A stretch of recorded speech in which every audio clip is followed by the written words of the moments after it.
विश्व क्रिकेट में ऐसे बहुत कम देश हैं जो अंतर्राष्ट्रीय क्रिकेट में एक लंबा समय गुजारने के बाद भी एक या दो बल्लेबाजों या गेंदबाजों की सामर्थ्यता से आगे नहीं बढ़ पाए हैं। ऐसे देशों को अपने कुछ खिलाड़ियों का विकल्प उनके संन्यास लेने के दशकों बाद भी नहीं मिल पाया है और यही वजह है कि ऐसी टीमों में कुछ पुराने खिलाड़ियों की कमी लगातार नजर आती रहती है। श्रीलंका एक ऐसा ही देश है। हमारा मकसद यहाँ किसी भी श्रीलंकाई खिलाड़ी को छोटा दिखाना नहीं है, लेकिन एक बात यह भी सच है कि यह देश आज भी चामिंडा वास की काबिलियत को टक्कर देने वाला दूसरा तेज गेंदबाज नहीं दे पाया है। और यह बात चामिंडा वास को अपने देश का ही नहीं बल्कि पूरे विश्व क्रिकेट का सबसे अच्छा गेंदबाज बताती है। चामिंडा वास विश्व क्रिकेट का वो गेंदबाज जिनके आंकड़ों और वनडे क्रिकेट में बनाए उनके रिकॉर्ड्स को कोई भी गेंदबाज पार नहीं कर पाया। नारद टीवी की खास series the nightmares for the batsman के आज के इस एपिसोड में हम इसी शानदार गेंदबाज के बारे में बात करने वाले हैं। चामिंडा वास का जन्म 27 जनवरी साल 1974 के दिन श्रीलंका की राजधानी कोलंबो की सरहद पर स्थित मट्टुमगला गांव में एक रोमन कैथोलिक परिवार में हुआ था। वास का पूरा नाम वर्नाकुला सूर्या पताबेंडिगे उनसथा जोसेफ चामिंडा वास है, जो विश्व क्रिकेट इतिहास में अब तक किसी क्रिकेटर का सबसे लंबा नाम है। वास ने अपनी शुरुआती पढ़ाई वटाला की सेंट एंथोनी कॉलेज में पूरी की, जिसके बाद वास आगे की पढ़ाई के लिए कोलंबो की सेंट जोसेफ कॉलेज चले गए। रोमन कैथोलिक परिवार में पैदा होने का असर वास पर यह हुआ कि अपने आसपास के माहौल में बसी आध्यात्मिकता को देखते हुए वास ने बड़े होकर पादरी बनने का विचार बना लिया था। वास को मालूम था कि एक पादरी बनने के लिए पढ़ाई को एक लंबा समय देना जरूरी है और वो उसके लिए तैयार भी थे, लेकिन फिर समय के साथ साथ सब कुछ बदलता चला गया। वास ने अपने भाई को क्रिकेट खेलते हुए देखा और इस खेल ने आध्यात्म और चिंतन से भरे एक मन में अपना स्थान बनाना शुरू कर दिया। वास अब अपना समय क्रिकेट को देने लगे थे, लेकिन भगवान के प्रति उनकी आस्था कभी कम नहीं हुई। वास आज भी एक सच्चे आस्तिक हैं और अपने हर काम से पहले और उसके बाद भगवान के दर पर हाजिरी लगाना नहीं भूलते हैं। खैर, वास अब अपना सब कुछ छोड़कर क्रिकेट में अपना भविष्य बनाने निकल पड़े थे, जहां उनके भाई ने एक मार्गदर्शक की भूमिका निभाई। वास ने स्कूली पढ़ाई पूरी करने के बाद कोर्ट्स क्रिकेट क्लब में दाखिला ले लिया और 16 साल की उम्र में साल 1990 में गाले क्रिकेट क्लब के लिए खेलते हुए अपने डोमेस्टिक करियर का आगाज कर दिया था। वास की सटीकता, स्पीड और अलग अलग तरह की गेंदों पर उनकी पकड़ ने जल्दी अपना जादू दिखाना शुरू कर दिया। वास को केवल 13 फर्स्ट क्लास मैचों के बाद ही श्रीलंका की अंतर्राष्ट्रीय क्रिकेट टीम की तरफ से बुलावा आ गया था। 15 फरवरी साल 1994 वो दिन रहा जब चामिंडा वास ने भारत के खिलाफ खेलते हुए अपने वनडे करियर का आगाज किया था। हालांकि इस मैच में वो कुछ खास अच्छा प्रदर्शन नहीं कर पाए थे। अपने पहले वनडे मैच में वास को सिर्फ एक विकेट लेकर ही संतुष्ट होना पड़ा था। इसके बाद वास ने उसी साल 26 अगस्त के दिन पाकिस्तान के खिलाफ खेलते हुए टेस्ट क्रिकेट में भी अपना पदार्पण किया, लेकिन यहाँ भी उन्हें निराशा के अलावा कुछ हासिल नहीं हुआ। वास इस मैच में एक भी विकेट नहीं ले पाए थे। वास का आगाज अंतर्राष्ट्रीय क्रिकेट में उम्मीद के मुताबिक नहीं रहा था और आगे भी कुछ समय तक वास प्रदर्शन मैदान पर नहीं दिखा पाए जैसा कि उनसे उम्मीद की जा रही थी। वास लगातार अपनी धार पर काम कर रहे थे और इसका परिणाम विश्व क्रिकेट को साल 1995 में श्रीलंका के न्यूजीलैंड दौरे पर बखूबी देखने को मिला। न्यूजीलैंड के खिलाफ उनकी धरती पर खेलते हुए वास ने अपने पहले मैच की दोनों पारियों में 5-5 विकेट अपने नाम किए और बल्लेबाजी में भी उपयोगी प्रदर्शन करते हुए मैन ऑफ द मैच का अवार्ड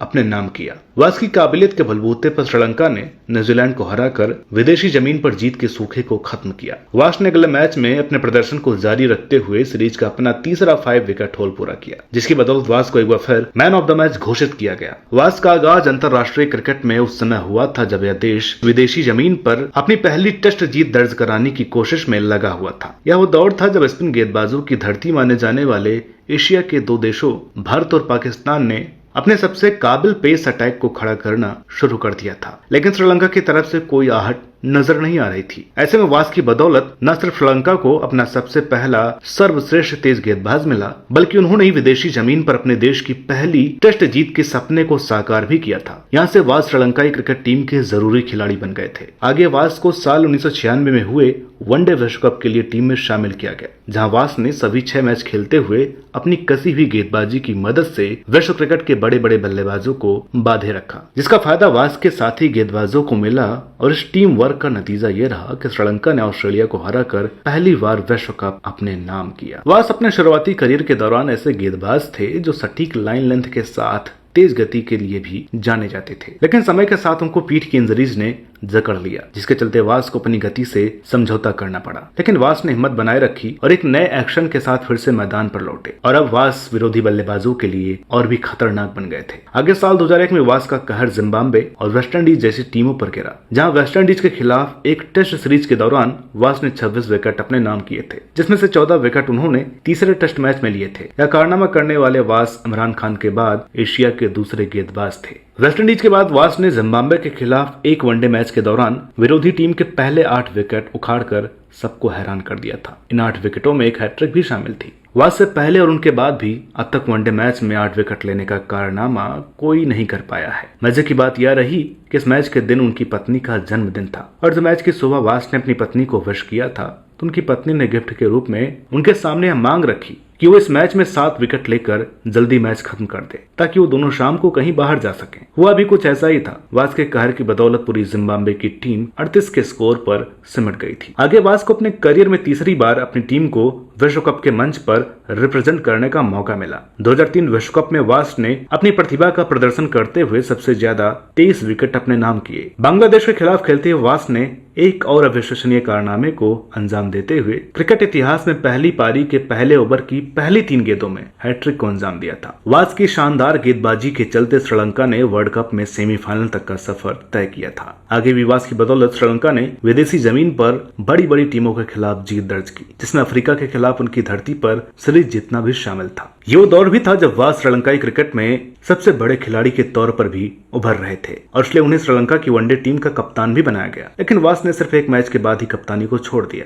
और फिर से उसी काम में लग गए जो बेहतर कर सकते थे। वास ने समय के साथ खुद को एक उपयोगी बल्लेबाज के तौर पर भी स्थापित कर लिया था। साल 2007 में वास ने अपने टेस्ट करियर का पहला शतक बांग्लादेश के खिलाफ लगाया और इसके लिए वास को 97 मैचों का इंतजार करना पड़ा था, जो एक समय टेस्ट क्रिकेट में रिकॉर्ड था। इसी साल वेस्टइंडीज की धरती पर टेस्ट सीरीज खेलते हुए पहले मैच में वास ने 12 विकेट अपने नाम किए थे, जिसकी बदौलत श्रीलंकाई टीम को कैरिबियाई धरती पर पहली जीत हासिल हुई थी। इस सीरीज के दौरान दुनिया ने क्रिस गेल जैसे महान बल्लेबाज को वास की काबिलियत के आगे घुटने टेकते हुए देखा था। वास ने अपने करियर में सचिन तेंदुलकर, हर्षल गिब्स और क्रिस गेल जैसे अपने दौर के सबसे बेहतरीन बल्लेबाजों को सबसे ज्यादा परेशान किया और यह बात वास की काबिलियत को खुद ब खुद सबके सामने उजागर कर देती है। 2005 में अपने टेस्ट करियर में 300 का आंकड़ा पार करने के बाद साल 2008 में युवराज सिंह को 0 पर आउट करके वनडे क्रिकेट में 400 विकेट का आंकड़ा भी हासिल कर लिया था। एक लंबे समय तक अपनी टीम के पेस अटैक की धुरी रहे वास ने अपने पूरे करियर में मुथैया मुरलीधरन का साथ निभाया था और इन दोनों ने श्रीलंकाई टीम को